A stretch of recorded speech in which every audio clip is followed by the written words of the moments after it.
ফ্র্যাঞ্চাইজির তৃতীয় ছবি এবং এর আগের ছবিটি দীর্ঘ 6 বছর আগে এসেছিল, মুক্তি পেয়েছিল 2019 সালে।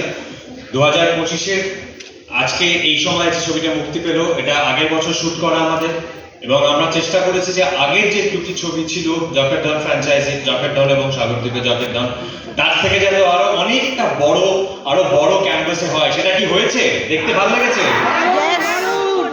I hand it over to Koel now, please. শুভ সন্ধ্যা। শুভ সন্ধ্যা। সবাইকে ধন্যবাদ জানাচ্ছি, আন্তরিক ধন্যবাদ। ইনফ্যাক্ট আসার সময় আমি ভাবছিলাম যেন বৃষ্টিটা না হয়, এই জন্য, কারণ গতকাল যে পরিমাণে বৃষ্টি হয়েছে সেটা দেখেই আমি বেশ চাপে ছিলাম। ভাবছিলাম যদি আবার আজকে বৃষ্টি হয় দর্শক আসবেন তো, কিন্তু আপনাদের জন্য তাই। ও বাহ, thank you, you made my day. Thank you, কি অসাধারণ! আপনাদের এই রিয়াকশনের জন্যই আমরা এসেছি। এবং আগের বছর, যেটা পরমব্রত বললো, আগের বছর একদম শুরুর দিকে আমাদের জানুয়ারিতে শুটিং হয়েছিল রাজস্থানে, এক্সটেন্সিভলি 15 দিন বাড়ি ছেড়েছিলাম।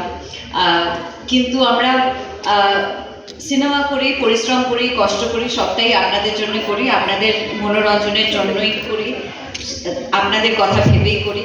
কারণ তো তাই জন্য এখন এই পরিমাণে যখনই আমি আজকে সকালবেলা জানতে পারলাম যে নন্দন হাউসফুল, তখন থেকেই আমরা প্ল্যান করছিলাম কখন আসবো, কখন আপনাদের সঙ্গে একদম মুখোমুখি গল্প হবে।